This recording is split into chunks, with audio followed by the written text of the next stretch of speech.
Being active gets my mind off of things, and I just feel a lot happier being back out. Spaulding, it's given me back a lot of my life. To be back on the cycle is it's wonderful. I love being out in the water and being with people. It's such a wonderful experience. To have this program here means that I can get out and do things I love with people that are fun and supportive. The Spaulding Rehabilitation Network is the world-class leader in rehabilitative medicine, promoting medical education and advancing research. Spaulding Adaptive Sports Centers are located throughout New England, and their programs are attracting people of all ages and abilities. Our mission includes a commitment to improving quality of life. And obviously we do that through the direct patient care. We do that through our teaching and research and our advocacy efforts. And a key part of what I kind of bucket in the advocacy category is the programming that we do that kind of goes above and beyond. And so adaptive sports is one of those areas of programming that's supported strictly from philanthropy. And it really goes a long way toward giving meaning to that improving quality of life. It's really been a hallmark of Spaulding because people don't come to us and say, I want to bend my knee 130 degrees. They come to say, I want to be able to ride my bike again, or I want to be able to run again. And so if we can't have them have that experience, we really haven't done our job. One of Spaulding's newest innovative partnerships is taking place at Nickerson State Park in Brewster, Massachusetts, as they have teamed up with the Department of Conservation and Recreation. The result is the McGraw Center for Adaptive Sports. It was brought about to do a couple things. First, to bring adaptive sports to the Lower Cape and make them have access to what we have to offer from Spaulding. We also want to be the adaptive sports vacation spot.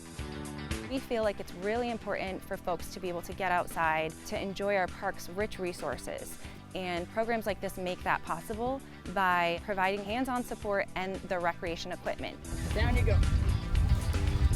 People often think I've suffered a stroke or I now have come down with this illness and I can't do anything any longer.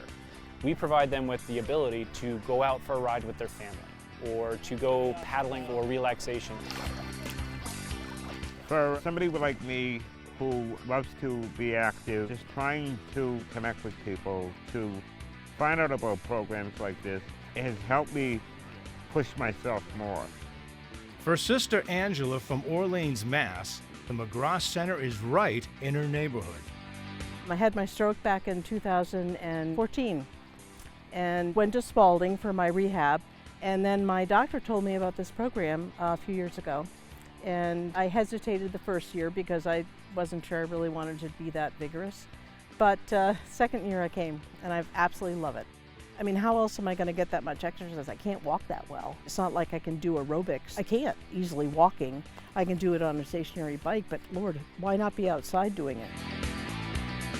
It takes a lot of boots on the ground to be able to run these programs, and our volunteers play a vital role. And we encourage anybody who's interested in adaptive recreation to get in touch with us. We can always use more hands on deck. I can't even begin to describe what it's like to have that family of people around you that understand your needs and how hard it is, but they help you push through that and do something that you normally wouldn't do. We're ready. All right, here you go.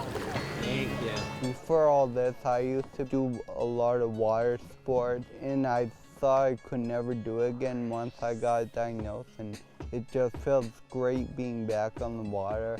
Chris has a rare genetic disorder. We first noticed things 14 years ago, and it's taken us this long to finally get a closer understanding of what it may be.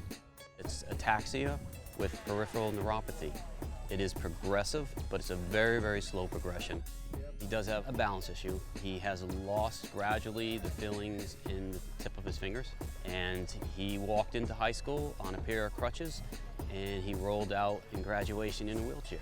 But today, he goes from a wheelchair to a kayak with the help from the staff at the McGraw Center. It's only been in the past few years that we've been connected with Spaulding. And that's been a game changer for us, a totally different dynamic and quality of life. It's helped me get out of the state of depression, and just been an amazing experience. When he's out there on the kayak, he doesn't see himself as a disabled person or any different, and certainly the people at Spaulding don't treat him like that, so this is his normal. When we come back, we will meet a former Paralympic athlete who is now giving back.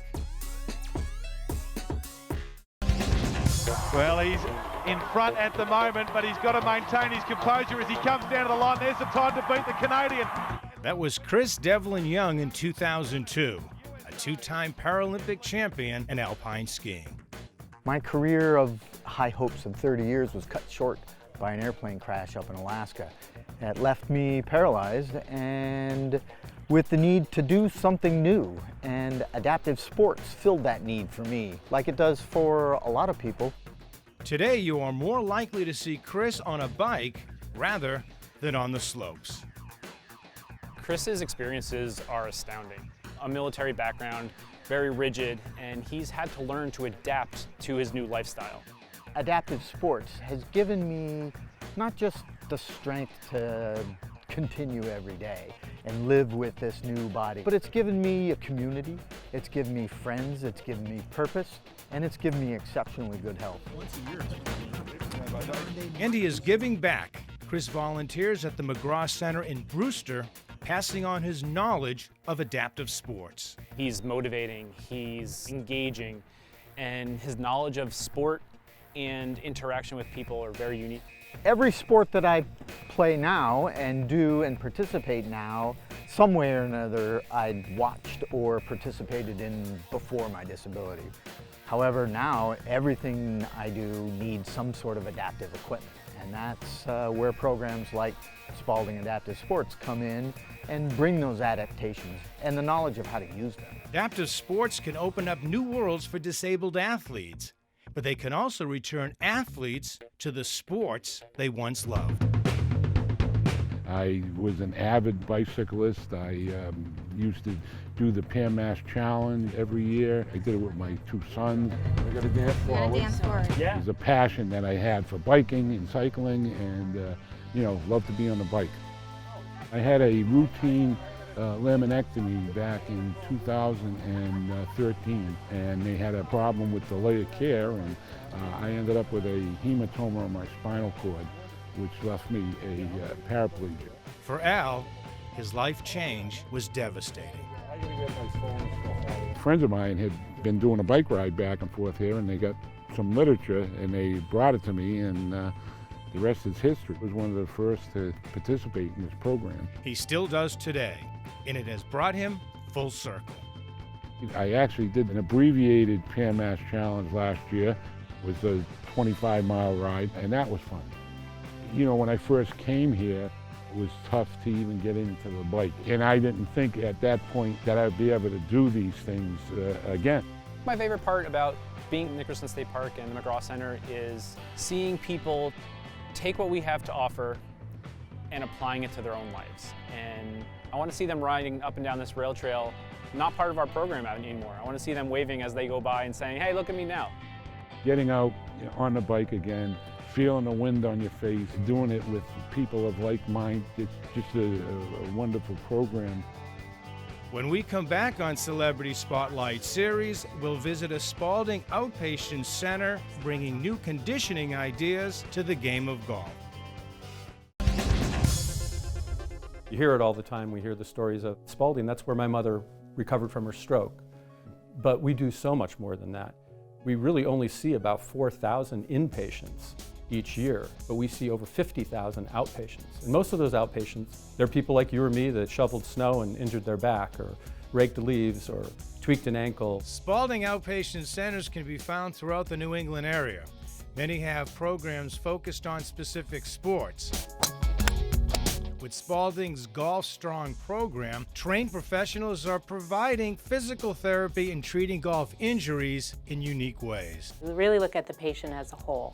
So you come in with a knee injury, we're not going to just treat that knee injury. We're going to talk about what you do during your typical day. Are you picking up small children? Are you sitting at a desk all day? But it's not just looking at the knee, it's also looking at the hip. It's looking at the ankle and the foot and the back. It's looking at the patient as a whole and the way that they move. The program also focuses on preventative instruction to avoid injuries in the future. Yeah, that's a little bit too much of an arch, huh? The Golf Strong program is a one-on-one 60-minute assessment that we put a golfer through. We look at their range of motion, from their neck, their shoulders, their torso, pelvis, hips, knees, ankles. We look at flexibility, muscle length, we look at strength, and then from the information that we get, we can tailor an exercise program to address any deficiencies we see.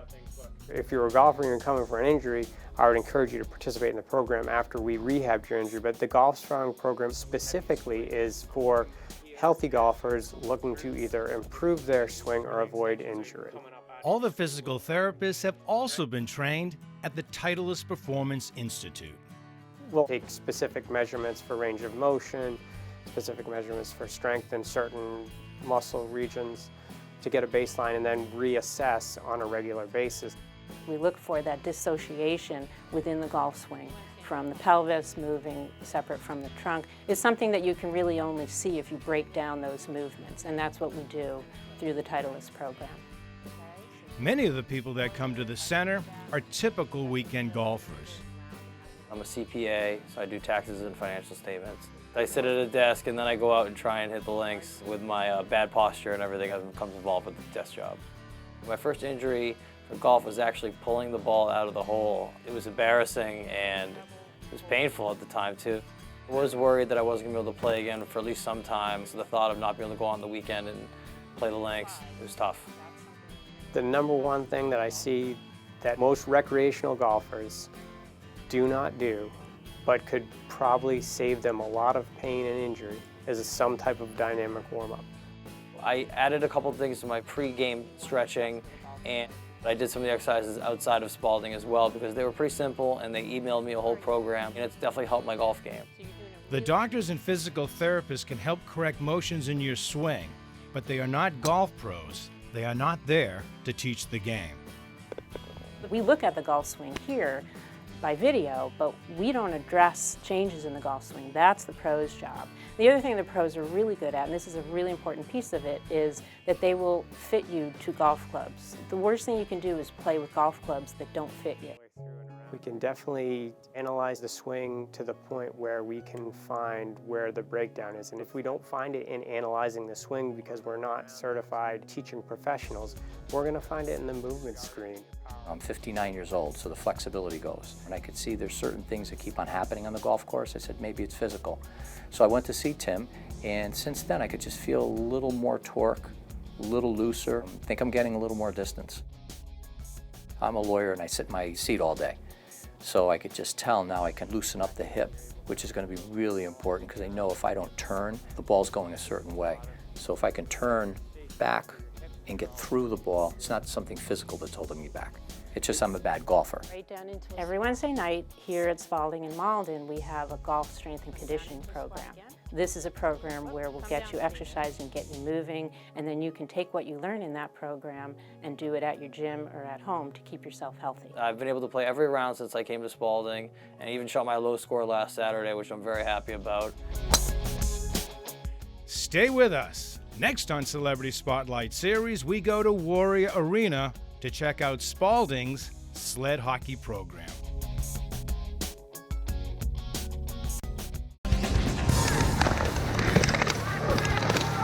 You wouldn't think like this kind of sport you have such physical aspect. There's pretty big hits out there. Of all of our adaptive sports we do, it's the only thing we do competitive. When you meet some of our players, they want to go be physical, they want to hit people, they want to go fast. It's freedom of movement in a way that a lot of people don't have on dry land, and they can fly. I love the competitiveness of it. I love the acceptance. I'm not different here. I made a lot of great connections. I'm just really happy playing it. In Boston, the sport of sled hockey is growing in numbers thanks to programs like the Sears Adaptive Hockey Program at the Spaulding Adaptive Sports Center and supporters of inclusion like Warrior Ice Arena.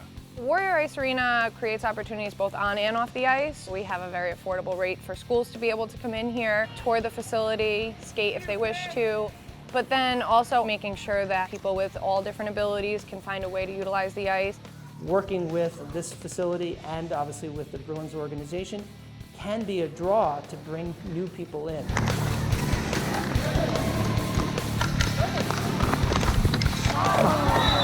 This is our 6th year. We started out with like 5 people, and last week at practice we had 30 people on the ice. So our players range from male and female, young and old. You'll see amputees, you'll see folks with spinal cord injuries, with cerebral palsy, all sorts of diagnoses that prevent them from playing stand-up hockey.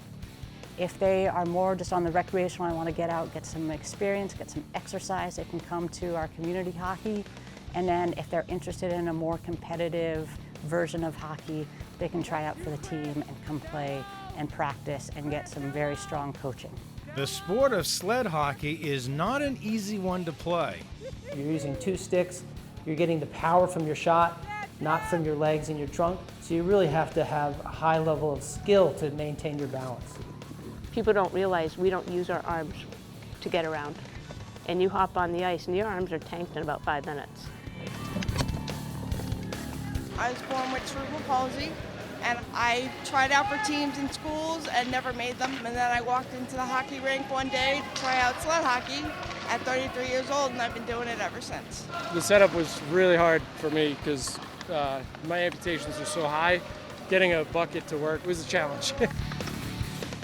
Tried a few sports in my recovery, swimming, hand cycling, and then a year ago I started playing sled hockey, and it's just great to be back on a team. That actual speed and skill that go into the sport is incredible, and it's just so much fun to actually compete strongly against people again. Brendan played sports growing up, but never hockey. That all changed after a devastating accident. I was living and working on a farm in the Dominican about a little over 3 years ago, and one day after work I climbed a tree and fell out from like 30 feet. I broke both my wrists and my L1 vertebrae. It was pretty life-shattering, like everything had changed. I had to relearn to walk again. I was introduced to Spaulding Adaptive Sports Center when I was at the hospital, and I started doing windsurfing, kayaking, but then I got into the hockey program, and that really helped with the whole mental, physical recovery. I spent 2 years playing with the Spaulding team in Boston, but I had quickly progressed and I got pretty good at it, and so I moved up last season to the National Championship League. It's really exciting to know that they can have the opportunity to skate locally, but if they work hard and get the right coaching and training, they can look toward being on a national Paralympic team sometime. And the sport of sled hockey has now shaped Brendan's career path. I soon figured out that I could use my skills that I quickly acquired to help teach people, and it actually put me on the career path to become a Spaulding employee. And so I'm going back to school to become a rec therapist. Sled hockey is also attracting young people as well. The Spaulding Sledgehogs are our youth team, and they are from 7 to 16 that play also competitively. They practice with the adults. It's a growing program. They went out to nationals 2 years ago for their first time as their inaugural year of a team, and they won their division, a national championship. We're called the Sledgehogs because sled hockey used to be called sledge hockey, so we came up with Sledgehogs. Logan was born with a hereditary spinal disease.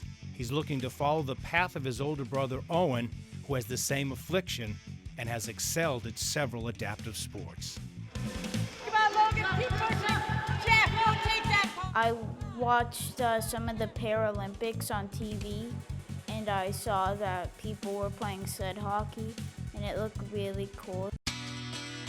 We treat injuries, we treat disabilities, but that doesn't get the person back into life. And if you get somebody involved in a sport, it makes them realize, if I can go play competitive team, well, I can go do this other thing, I can go back to school. It just opens those doors and lets people know what they're capable of. If you bring people with the right resources, there's lots of opportunities, and I think hockey as a high-level sport and a team sport helps balance out people's level of impairment. Everybody has a little bit of magic in them. You just got to find the right group of people to help you bring it out. You've got the sport portion, but you also have the camaraderie. And that's a huge, huge part of the attraction. I enjoy watching them grow. I enjoy the smiles, the growth, the development, and somebody suddenly does something different or figures something out for the first time. And those smiles of, wow, look what I just did. I got a goal. Adaptive sports is the next generation. It's not a step backward, it's the next step forward, because there is nobody out there that can't participate today. And programs like Spaulding and their adaptive sports centers have that knowledge and most of those pieces of equipment to make everything possible. It means overcoming adversity. It means resilience. It means being able to do things that you thought you could never do again. And it means drawing on the support of people around you to help you, particularly through those more challenging days. And ultimately looking back and thinking, who'd have guessed that, I'd be doing today what I'm doing in view of where I was a year or two ago. For more information on finding your strength with Spaulding's Adaptive Sports, go to spaldingrehab.org.